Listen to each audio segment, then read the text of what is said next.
The Toronto Raptors are now one game away from winning their franchise's first NBA championship. Wow, how did we get here? We knew the Golden State Warriors would most likely get Klay Thompson back for Game 4. But the surprise to most was that Kevin Looney, a guy that they lost in Game 2 as well as Klay, he returned. Most thought he'd be out for the rest of the finals, but somehow, some way, he gave the Warriors everything he had. So the Warriors are pretty much as close to full strength as they've been in the last month or so. Obviously, Kevin Durant is still out. We'll update you on his status at the end of this video. Let's get into the Game 4 highlight, maybe the Warriors' last game ever in Oracle Arena. I brought up Klay Thompson and Kevin Looney, and boy did the Warriors rely on their energy and their spark out the gate. By the end of this thing, Klay Thompson actually became the Warriors' best player as he goes 2, then drills the 3. Warriors got the early 13-7 lead. The Raptors really just struggled in the first quarter to get anything going offensively outside of Kawhi Leonard. As Kevin Looney goes inside with the 2, Steph Curry's gonna miss around the rim. Rebound, Looney, little tip in there. Warriors are up 13 as the first quarter winds down. Before we get out of this thing though, Kawhi Leonard drills the 3, 14 points in the first quarter for him. He carried the Raptors. 14 out of their 17 points came from the claw. Let's move on to the second quarter here. Pascal Siakam joining the act. As he gets 2, he had 19 points in the basketball game. The Raptors making a run. Warriors then blew that lead already. But they continue to fight as Klay Thompson would get open in the corner for 3. He had 6 3-pointers, a team high 28 points. He was their best scorer in this basketball game. Steph Curry really struggled. We'll talk more about him as well shortly. Klay Thompson is all pumped up as the Warriors in the second quarter go back up 8. But just like the theme pretty much throughout this series, as Looney scores the 2, every time the Warriors made a run, the Raptors would answer. This time the Raptors' run came in the third quarter, courtesy of their leader, Kawhi Leonard. Fred VanVleet after the game said these 2 3-pointers that Kawhi Leonard would drill back-to-back to give his Raptors team the lead pretty much set the tone of how the Raptors were going to come out the rest of this half. Third quarter, now all of a sudden the Raptors got the lead. It's 61 apiece with 4 and some change to go in the third. Ibaka with the block. So pretty much every game of this series, especially the ones that the Raptors have won, they've gotten help by one guy who stepped up and joined Kawhi.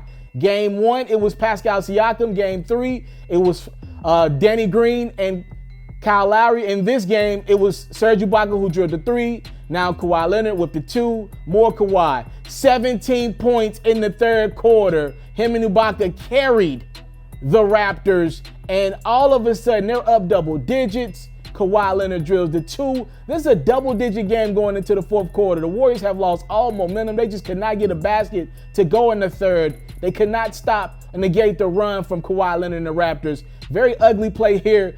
Sean Livingston would accidentally elbow Fred VanVleet. Nothing malicious about this, just wrong place to have your face.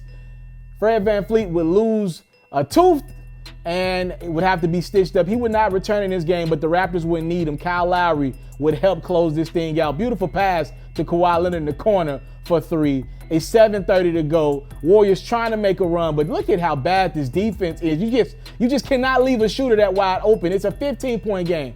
Klay Thompson, again, I told you he had 6 3-pointers. Here's one of them, trying everything he can to keep this Warriors team in this basketball game. It's a 10-point game with 4:20 to go, though. Lowry inside to Siakam for 2. Still a 10-point game with 2 minutes to go. The Warriors desperately need a stop. Danny Green somehow gets it to Siakam for another 2. Y'all got the theme, right? Warriors try anything to get a stop and try to make something out of this game. No. And the Toronto Raptors win Game 3. The Warriors only put up 92 points. And the Warriors, ladies and gentlemen, are down 3-1 in the NBA Finals. Remember the last time the Golden State Warriors were involved in a 3-1 situation in the NBA Finals? They were up 3-1 on a then LeBron James and Kyrie Irving led Cleveland Cavalier team. The Warriors would actually lose the next 3 games and lose in Game 7 after a phenomenal block from LeBron on Iguodala, and then the shot of all shots from Kyrie Irving on Steph Curry, and then the Cavs made history in Oracle Arena. Maybe the last game in Oracle Arena ever results in a Warriors loss. Kawhi Leonard and the Raptors, just dominate the Warriors. Serge Ibaka put in 20 big points. Kawhi Leonard finishes with a team-high 36 points. Raptors are one game away from winning a championship. Let's talk about Steph Curry real quick. I'm looking at his stat line, 9 for 22 from the field. Gave you 27 points, but boy did he struggle. 2 for 9 from the three-point line. If you really watch the game, those 27 points could be a little bit misleading. He was not the best version of himself, nowhere close to it, and it comes after his phenomenal game 3 that the Warriors lost as well. He wasn't good enough. I thought Klay Thompson came in and gave me more than what I expected. Like 28 points from Klay Thompson? That should be enough to win a basketball game if you got Steph Curry, if he's one of the 4 or 5 best players in the NBA, right? Draymond Green gave me 10 points, 12 assists, 9 rebounds. His impact is just not what it was in that last round against the Portland Trail Blazers. It's nowhere close. When the Raptors need a stop or when they need to marginalize Draymond Green for a 4 or 5 minute stretch, they can't do that. When they want to stop Draymond from getting boards, when they want to stop Draymond from making passes and plays for others, and for sure scoring for himself, they can't do that. And a lot of people are starting to think now the Warriors' only option, the only way that they could come back from 3-1, is if they get Kevin Durant back. Now, here's what Steve Kerr is saying, the head coach of the Warriors. He's saying he believes Kevin Durant will try to give it a go game 5. That is the word out of Golden State. But Kevin Durant yesterday did go scrimmage, and it wasn't great. He tried to give it a go 3-on-3 on that, I guess the Achilles or the calf, whatever they're calling it, and the Warriors said it was a no-go. So he did try to give it a go in a practice. Technically, the Warriors had the day off, but they did get some guys up to scrimmage with Kevin Durant, and it was a no-go. So that's why he didn't play in Game 4. To me, to think KD will be ready for Game 5 is a bit much. I'm not sure if he's playing in this series. But again, Steve Kerr is saying Kevin Durant is most likely going to give it a go Game 5. We will see.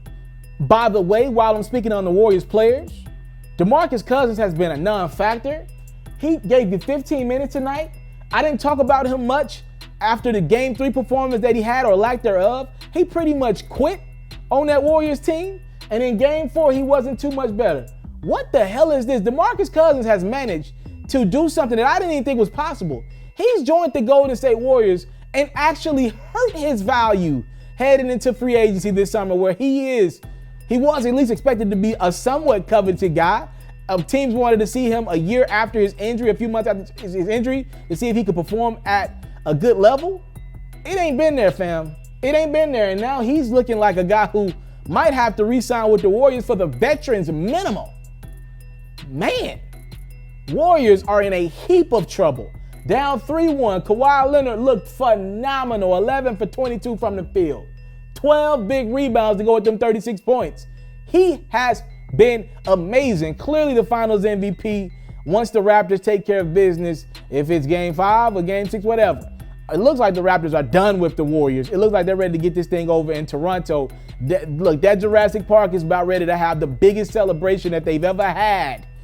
In a few days, Monday is Game 5, and the Raptors can close this thing out. By the way, we've been very critical of Kyle Lowry. He didn't play well tonight or in Game 4, but I thought he still made impact plays. I thought he still was impactful driving to the rim. I thought his impact has been up this round. He's been doing some good things. Obviously, Pascal Siakam to me has been the second best player consistently on the Raptors team. The Raptors are just getting enough. And ironically, it's the Warriors, the defending NBA champions, who can't get their guys to have the hot hand on the same night. All of a sudden, like Klay Thompson had it going tonight. Obviously, Steph had it going last game, but you didn't have Klay Thompson playing. To me, Steph struggled tonight. Like, it's just been a whirlwind of, like, up and downs with this Warriors team. And usually they go to Kevin Durant when one guy has it going, but the other guy doesn't. Like, if Steph has it going and then Klay doesn't, or if Klay has it going and Steph doesn't, usually the guy that kind of null avoids all that is Kevin Durant, because you can just throw it to him and get a basket when those plays break down. You don't go 3 or 4 possessions without a basket when you got a guy like Kevin Durant on the court, because he can literally get you one at any time. And also Kawhi Leonard, he is all of a sudden, man, he's starting to lollygag on Draymond Green. What I mean by lollygag, I mean that in a good way. If you're a Raptors fan, he's able to guard Draymond Green. Draymond's showing no aggression offensively, and Kawhi, more times than not, off those switches, he's got a lot of energy. He's able to go guard a Steph Curry off a switch and lock in on him, or Klay Thompson, because he ain't doing much with Draymond Green. Draymond's not pushing the ball as much as he was against the Portland Trail Blazers. He's literally kind of hovering around that three-point line, trying to look for other guys. That's really kind of been what he's become in this series. And Kawhi looks fresh.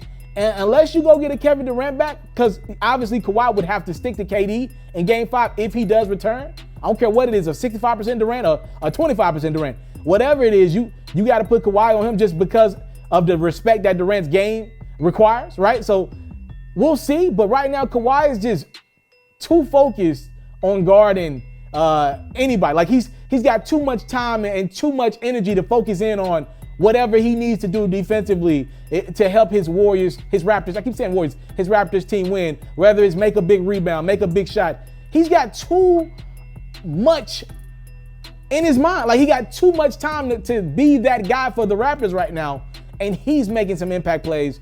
Raptors win 105-92. Game 5 Monday, as we could see a new NBA champion crowned. Wow. I'm out.